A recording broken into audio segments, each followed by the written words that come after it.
people, Jack here with another video. I think that it's about time that I actually did part 2 of OverSimplified's French Revolution. I'm sorry that it took so long. For some reason I kind of set it aside. But let's just straight up jump into the second part. King Louis and his family were now in the Tuileries Palace in Paris, where for the next couple of years, he watched as the revolutionary government began to strip away his power. And fearing for his safety, he had to stay on their good side. Hey, look who it is. It's my favorite revolutionary. Yep, I'm your #1 fan. What can I do for you? Hey, King Louis. So we've made a few decisions. First, all of your friends in the nobility are going to have to pay taxes the same as everyone else. Hey. Great idea. I love it. And as a side note, the tax money can no longer pay for all your lavish parties. Great. I hate those parties. They're so awkward. And also, we're taking away your Porsche. Oh, come on! I mean...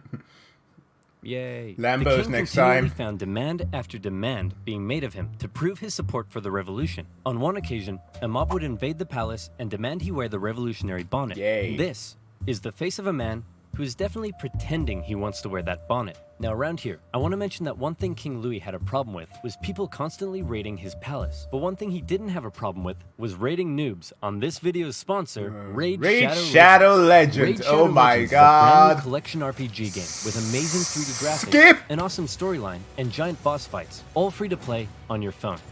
There's over 400 champions for you to collect and customize, and crazy battles and events that will get you hooked immediately. You can find me in the game under the nickname OverSimplified, and if you're quick enough and cool enough, you can join my clan. Go to the video description, click on the special links, and you will instantly get 50,000 silver and a free epic champion as part of the new player program to start your journey. Good luck, and I'll see you there. Now, where was I? I do appreciate the yeah. nice rendition Seeing that they the have situation rapidly turning against him, the king decided it might be a good idea to leave France and mount a campaign to retake his country from abroad. Luckily for him, he was married to an Austrian. So on the night of June 20th, 1791, the king and his family disguised themselves as servants and attempted to flee to the Austrian Netherlands. The royal carriage made a stop in the town of Varennes, and the postmaster there was like, "Hey guys, what's up? Where are you off to? We are but a collection of inconspicuous servants heading for the border for no particular reason at all." Right. What about your wife's Say, hair? you, the fat one, you look kind of familiar. Aren't you the king? Nope. Let me see your passport. It says here you're King Louis the 16th. The 16th. Nope, not me. Take him away, boys. The king was promptly returned to Paris, but now the jig was up. His lack of support for the revolution That was truly clear stirred to up the all, people. and many considered him a straight-up traitor who tried to abandon his people. As a result, the new constitution of 1791 completely reduced his powers to that of a simple figurehead, a constitutional monarch.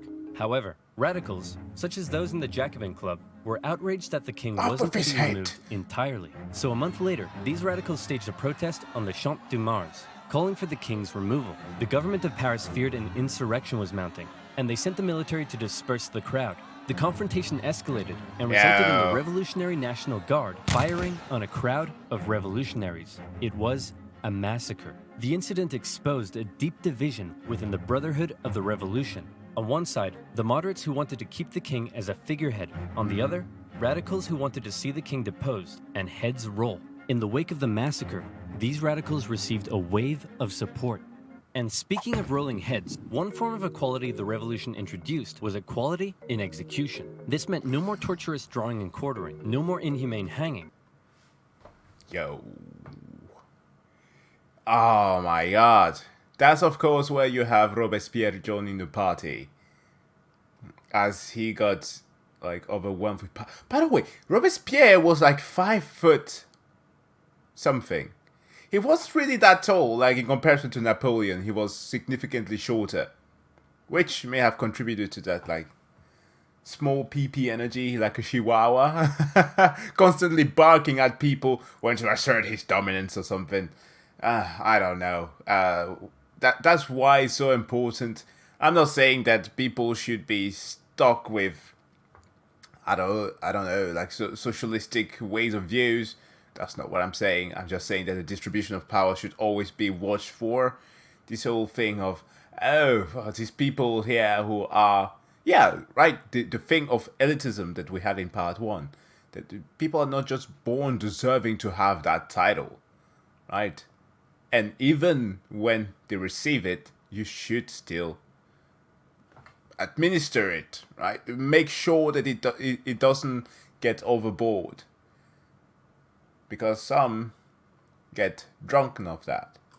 They wanted all criminals, regardless of economic status, to receive the same penalty, a quick and painless one. Luckily, a man by the name of Dr. Joseph Guillotine had an idea. A heavy blade that falls like thunder. The head flies off, blood spurts, and the man is no more. Until the guillotine, blade is dull. otherwise known as the National Razor. The guillotine made its debut in 1791 as the new form of execution. The writings of Marat and others continued to call for the execution of anyone suspected of working against the revolution. For him, this included some members of the clergy and nobility who had previously benefited from the cruel system of inequality that existed before the revolution. In many parts of the countryside, local lords had found themselves become a target. Sire, the peasants, they're revolting. Oh, come on, that's a bit harsh. Sure, they smell a bit, but I wouldn't say they're revolting. Oh, yes, I see what you mean. Increasingly, these French aristocrats began fleeing France to find solitude in other parts of Europe. And once again, fear began to take hold. The privileged classes of these foreign nations didn't like what they were seeing because they feared revolutionary ideas may spread to their own lands. The National Assembly, actually now the Legislative Assembly, feared that these nations may decide to attack. Then why don't we attack them first? No, you idiots, we are definitely not ready for war yet. Did somebody say something? France declared war on Austria in April 1792 and immediately got pummeled. It also didn't help that Austria's ally, Prussia, joined in the fighting. The Prussian Duke of Brunswick posted a letter warning the revolutionaries that if anything happened to the king, he would burn Paris to the ground. The Duke's letter proved to be a massive success. In inspiring the people of Paris to do the exact opposite of what he intended. They were enraged by the threat, and on the 10th of August 1792, the tension in the city exploded, and a mob stormed the king's palace. Fighting broke out between the revolutionaries and the king's Swiss guard, with casualties in the hundreds. King Louis fled and took refuge in the chamber of the Legislative Assembly, where Robespierre and his radical Jacobins were gaining ever more power. Given the developing situation, the chamber decided to hold a vote. And in what some considered to be a second revolution, it was decided to suspend the monarchy entirely. King Louis XVI was now just plain old Louis, and he was sent to a prison cell where an eye could be kept on him. A month later, the newly established National Convention officially declared the French Republic, and society underwent a massive change. Enlightened ideas of democracy and equality were being implemented, but very quickly, these ideas seemed to become secondary to fear, paranoia, and a thirst for blood. The new republic began working to violently remove any semblance of the old royalist regime. The church became a prime target. Priests who refused to take an oath to the revolution were deported or arrested. A new state-sponsored atheistic religion named the Cult of Reason was created as a replacement for the Catholic Church. Notre Dame, along with many other churches, had their... This was, sorry for the interruption, this was a thing that was kind of interesting because, as I've mentioned, a lot of my knowledge for what I mainly remember stemmed from the whole Assassin's Creed franchise, right? And within Assassin's Creed Unity, you have like these characters that pit one against another, like the Assassins and then the Templars. Templars, of course, wanting to like this kind of world domination of men for their own benefits, as people don't seem to be able to control themselves, whereas the French, the assassins are the ones who want like this ultimate freedom, but that brings chaos along with it. The thing, however, is that the Templar seems to have a bit of an influence within such things as religion, and such things as that this religion of reason is something that was mentioned occasionally in some of the data entries, and it was a fun one, especially regarding Notre Dame and different religious sites within France at the time. Religious treasures destroyed and were converted to temples of reason. Even the Christian calendar didn't survive, as a brand new revolutionary calendar was soon introduced. Hey honey, I'm home. Yeah, whatever, jerk. Whoa, what's wrong with you? You forgot. Forgot what? Everything. This entire year. My birthday was on the 3rd of Germinal, our anniversary was the 12th of Thermidor, and you promised that in Frimaire, we'd go on a romantic weekend trip to Venice. No, I said we'd do that in December. December hasn't been a thing for years. The government of Paris, now under the control of the radical sans-culottes, began rounding up suspected enemies of the revolution and sending them to prison in the thousands. Naturally, a large number of those arrested were members of the clergy and aristocracy. As France's foreign enemies continued to close in, Panic spread. Georges Danton made impassioned calls for men to defend the Republic, and tens of thousands of troops left Paris for the front lines. However, in their absence, Paris was left to its own devices. As enemy troops arrived in Verdun, the people of Paris feared that their crowded prisons were becoming a breeding ground for counter-revolutionary conspiracy. What would happen if the Prussians reached Paris and freed the aristocrats? Marat believed he knew what would happen. The aristocrats would enact their vengeance on the people. Fearing those they had already imprisoned, mobs descended on Paris's prisons. They broke in, and during the brutal September massacres, aristocrats, priests, and others were tried and executed on the spot. Even women and children weren't spared. With over 1,600 victims, word of the massacre spread across Europe. One British newspaper wondered, are these the rights of man? Is this the liberty of human nature? But there was still one man in particular that Robespierre and his radicals really wanted to see executed. Austria and Prussia pledged that after they defeated France, they'd return King Louis to the throne. Well, checkmate Austria and Prussia, because you can't return a man to the throne if he's already dead. Citizen Louis Capet was put on trial for treason. Obviously, he was found guilty, but his punishment was less certain. Many moderates wanted to simply deport him, but Robespierre insisted the revolution could only live if the king was dead. A vote was held, and by just one vote, Louis was sentenced to the guillotine. If you don't mind, I'd like to say a few words first. Gentlemen, I am innocent of everything of which I am accused. Wait, you're too loud. They can't hear me. Hang on, I haven't finished yet. Wait, dude. Uncool. In her prison cell, Marie Antoinette heard the guns fire, signaling her... So it's kind of sad with Mary. I mean, can't really discount all the things that she did or said, but like she seemingly tripped over the foot of the executioner or something and apologized for it. That supposedly are her last words. Wow. Talk about a fall from grace. Her husband's death. Before long, she would meet the same fate. Back on the war front, France defied all expectations and actually managed to push the enemy back. But then more countries joined the coalition against France, and it all went to pot again. What do? Conscript the masses. The National Convention introduced a conscription law, with each regional department having to meet a certain quota of men for the army. However, not everyone was happy with this new law. You see, while Paris was definitely a hotbed for radical revolutionary fervor, some of the regions outside of Paris weren't quite so keen on the revolution. Some were largely still conservative, still supported the church, and just didn't suffer from that much inequality before the revolution. So as the revolution turned increasingly violent and anti-Christian, many were outraged. Now, they were being conscripted to fight for the new republic they hated. That was the last straw. Counter-revolutionary uprisings erupted in a number of regions across France. Some would last for years, such as in the northwest, where a large-scale uprising was led by the Owls. Why were they called the Owls? Because their leader was named Jean Owl. Why was he called Jean Owl? Possibly. I was wondering today's one, like, some French names are kind of weird. Let's just be honest. The thing, however, is like, why didn't they just say Joshua? I know it's like a dumb complaint of mine, but like seriously, Jean-Chua. Come on, dude. Probably because he could do a really good impression of an owl. Really? That's what we're going with? Owls? Just because this guy can do an impression of one? I like their outfits. Hit him with it, Jean. Hoot, hoot. Yeah. Yeah, okay, that's pretty good. Fedoras. The Chouannerie uprising lasted all the way until 1800.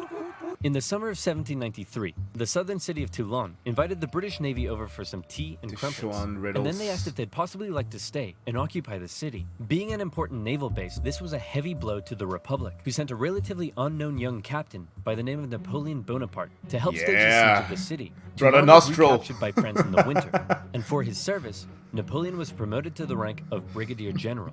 The most infamous counter-revolution, however, occurred in the Vendée region. Throughout 1793, revolutionary forces clashed with the region's Catholic and royal army. The Republic defeated the counter-revolution through cruel pacification. In particular, General Jean-Baptiste Carrier committed brutal atrocities. In one instance, he had thousands of civilians, priests, women, and children tied to ships, which were then sunk. Carrier would later be found guilty of war crimes and executed. Yeah. Back in Paris, the government was still dominated by moderates. I swear, I've said this many times before, but god damn. Frenchmen against Frenchmen. The Doom Slayer music was playing the entire time during this revolution. It's insane. It was like rip and tear until it's done.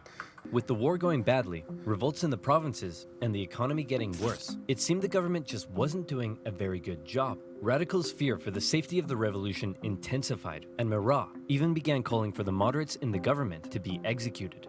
In return, the moderates called for the arrest of Marat. This led to a chain of events with the two sides in heated conflict. Robespierre declared the Jacobins to be an insurrection and called on the people to arm themselves.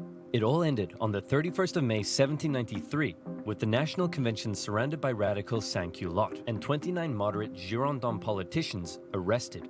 From this moment on, the moderates ceased to be a political force. Robespierre and his radicals would be in almost total control of the government. And this brings us to the story of a woman named Charlotte Corday. Charlotte lived in the northwest city of Caen, and like many in the area, was horrified at the rapid radicalization and increasing violence of the revolution. Charlotte's a and the man she badass. loved more than anyone was Jean-Paul Marat. She wanted to bring peace back to France, and so she did something drastic. She traveled to Paris and told Freaking Marat she assassin. had a list of enemies for him to publish in his paper. Marat eagerly invited her in for a meeting. So where's that list of enemies you promised me? Here it is. Wait a minute. This isn't the list of enemies. It just says, yippee-ki-yay, mother... And just like that, Marat was no more. Charlotte was quickly arrested and sent to the guillotine. Her dream of restoring peace, however, died with her. Marat became a martyr. In temples of reason, symbols of the dead Marat became the new crucifix. In death, he became an even more powerful inspiration for the extreme levels of violence that were about to rip throughout the new republic. And that's right, here comes the Reign of Terror. Unlimited This power. revolution already sounds pretty violent. Well, you ain't seen nothing yet, son. The radicals were now in control, and they believed not only was France surrounded by foreign enemies, but that within the masses, there were also plenty of internal ones too. Individuals not loyal to the revolution, conspiring to bring about its downfall. Robespierre and the rest of the radical faction were having none of it. A new committee of public safety was established with 12 members. Its purpose was to protect the new French Republic from its enemies, and it basically became a 12-man dictatorship with Robespierre as its leading voice. The Revolutionary Tribunal was also reinstated, a special court created to streamline the process of trying suspected enemies and handing out their death sentences. With these two new institutions, Robespierre wanted to scare France's enemies straight. In September 1793, it was announced that terror would be the order of the day. In other words, fear had become official government policy. And from then onwards, we enter into the period known as the Reign of Terror. Spies and secret police were everywhere and watched the people closely. France's public had to be extremely careful what they said and how they behaved. Obviously, criticizing this new system, or the government, would quickly have you sent off to the guillotine. But that's not all. Even the most minor offense could have you tried before the Revolutionary Tribunal. Hello, Citizen Martin. Hello, Monsieur Dubois. Monsieur? Did I just hear you say Monsieur? That's the old style of address, my friend. To the guillotine! You know what? I didn't like him, but I do feel kind of bad for the king and his family. Oof, expressing sympathy for the royal family, are we? To the guillotine! 12 sous for a loaf of bread? That's way overpriced. To the guillotine! Man, this bread line is taking forever. To the guillotine! And you look like you're thinking anti-revolutionary thoughts. To the guillotine. Max, we're sending way too many people to the guillotine. To the guillotine! Chop, chop, chop, chop, chop, chop, chop. It was insane. All across France, about 40,000 people were killed for suspected crimes against liberty. Let's say your neighbor won't stop mowing the lawn at 7 in the morning. Well, then all you gotta do is tell the government they've been talking smack about the revolution. And there's a good chance they'll end up in front of the Revolutionary Tribunal. Maybe they'll even be executed, taking a metaphorical load off your shoulders and a literal one off theirs. The most prominent victim of the Reign of Terror was a certain Marie Antoinette, who was finally tried and found guilty of treason in 1793. She expected she'd be brought to the guillotine in a royal carriage. Can you stop with the hair? From a parrot cage to this. Wow, freaking Walker. Thank you. Thank you. That just made my day a lot brighter. Fit for a queen, all the Republic could provide for her, however, was a wooden tumbril. At 37 years old, the most hated woman in French history met her end on the 16th of October, 1793. Robespierre had saved the revolution through terror. Internal dissent was being suppressed. The food situation was no longer quite as bad. Even the French military had got its act together again and pummeled the Allies at the Battle of Fleurus. For Danton and his followers, the time was right to try to normalize the French Republic. Hey Robespierre, so we were thinking that since things are finally going better, maybe we should rein in the terror. And while we're on it, we could possibly start taking it easier on the church. And also try to end this costly war. Yeah. Oh, The crap. guillotine. As time went on, Robespierre seemed to go, for lack of a better term, a bit mental. He was hell-bent on creating what he called a republic of virtue. And for him, this meant amping up the bloodshed even more. Throughout the spring and summer of 1794, executions reached an unprecedented level during a period known as the Great Terror. Even those closest to him found their way to the guillotine if they dared oppose his ideas and actions, and he began alienating himself from the rest of the convention. He created a new deistic religion called the Cult of the Supreme Being, along with the new annual festival of the...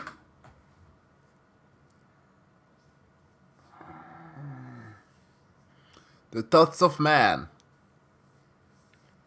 Oh my word. See, that's exactly what I talked about before. Come on. Come on. Supreme Being. Man, I think Robespierre is really starting to lose it. He thinks he's a god or something. Nonsense. Sure, he's gone a little extreme, but he doesn't think he's a god. My children, bathe your immortal souls in the virtue of my republic.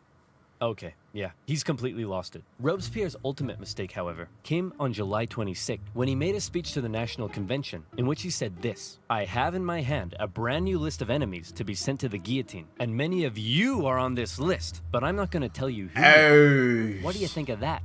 You done goofed. I think we should send Robespierre to the guillotine first. All in favor?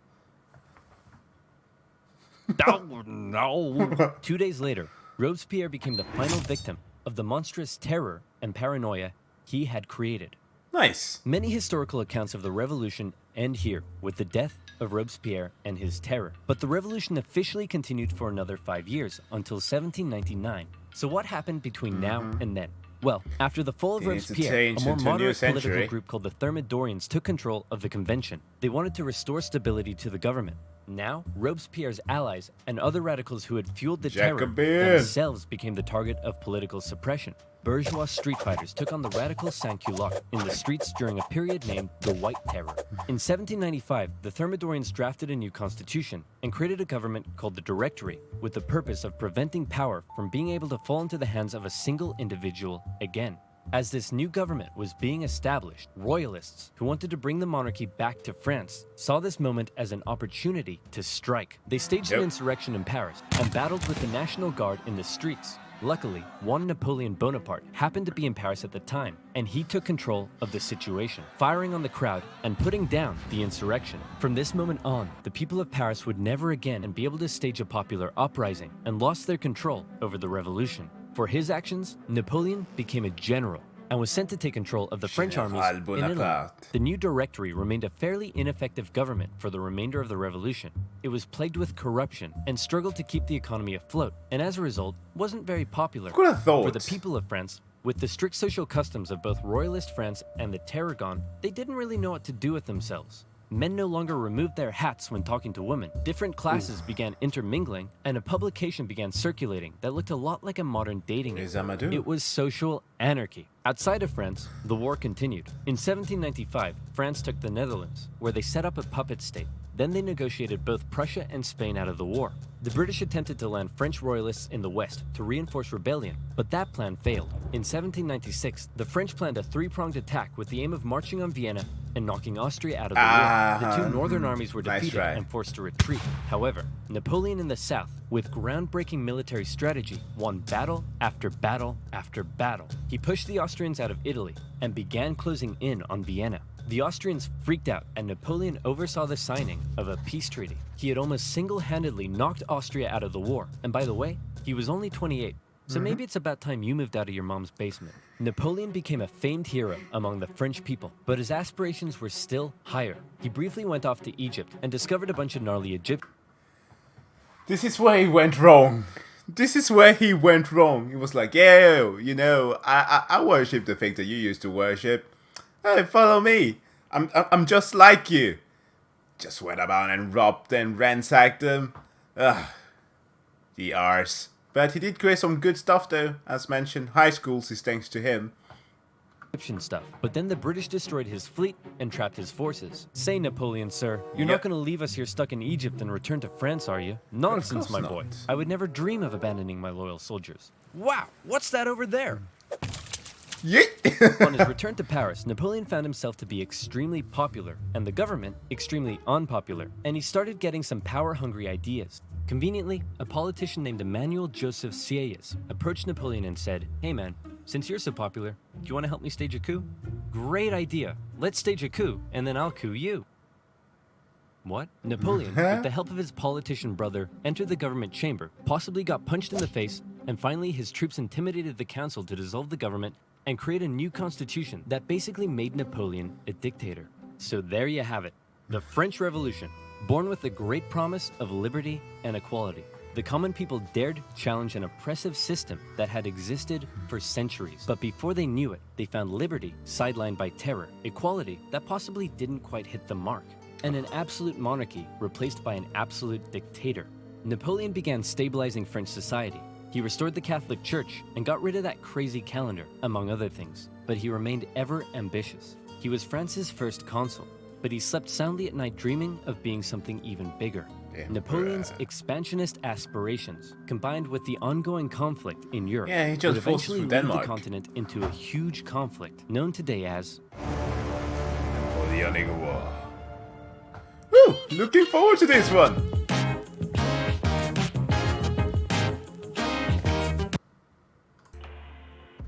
There you have it, people. The French Revolution. What a day. This was a whole field day for those people. From suffering such inequality, being oppressed completely. And yeah, man, just being a downtrodden person in that age. It's been the worst. And well, it kind of seems like France never really found a point of content in history. It's like they constantly are in trouble with the people, as they don't seem to listen to the people ever. I mean, that's what we see right now, right? The Yellow Jacket movement and all these things that happened ever since, 2017, and it's still ongoing. Like, people have this disposition of like posting stuff of, oh, look at how Paris looks nowadays. Like, it's never been that rosy. I don't know where this eludic image, I don't know, was that even the right word to use? Like, this romanticized fantasy of how France is supposed to look like it stems from. It's constantly been a place of struggle, but people made do through it, and a lot of revolutionary ideas came from it that has been beneficial for the rest of the world. So I guess we can thank them for going through that phase. I don't know. But guys, thanks a lot for checking out this video. If you liked it, you know what to do. Hit that like and subscribe button if you want to see more of this type of content. And of course, I wish you a wonderful evening and see you guys next time. Bye.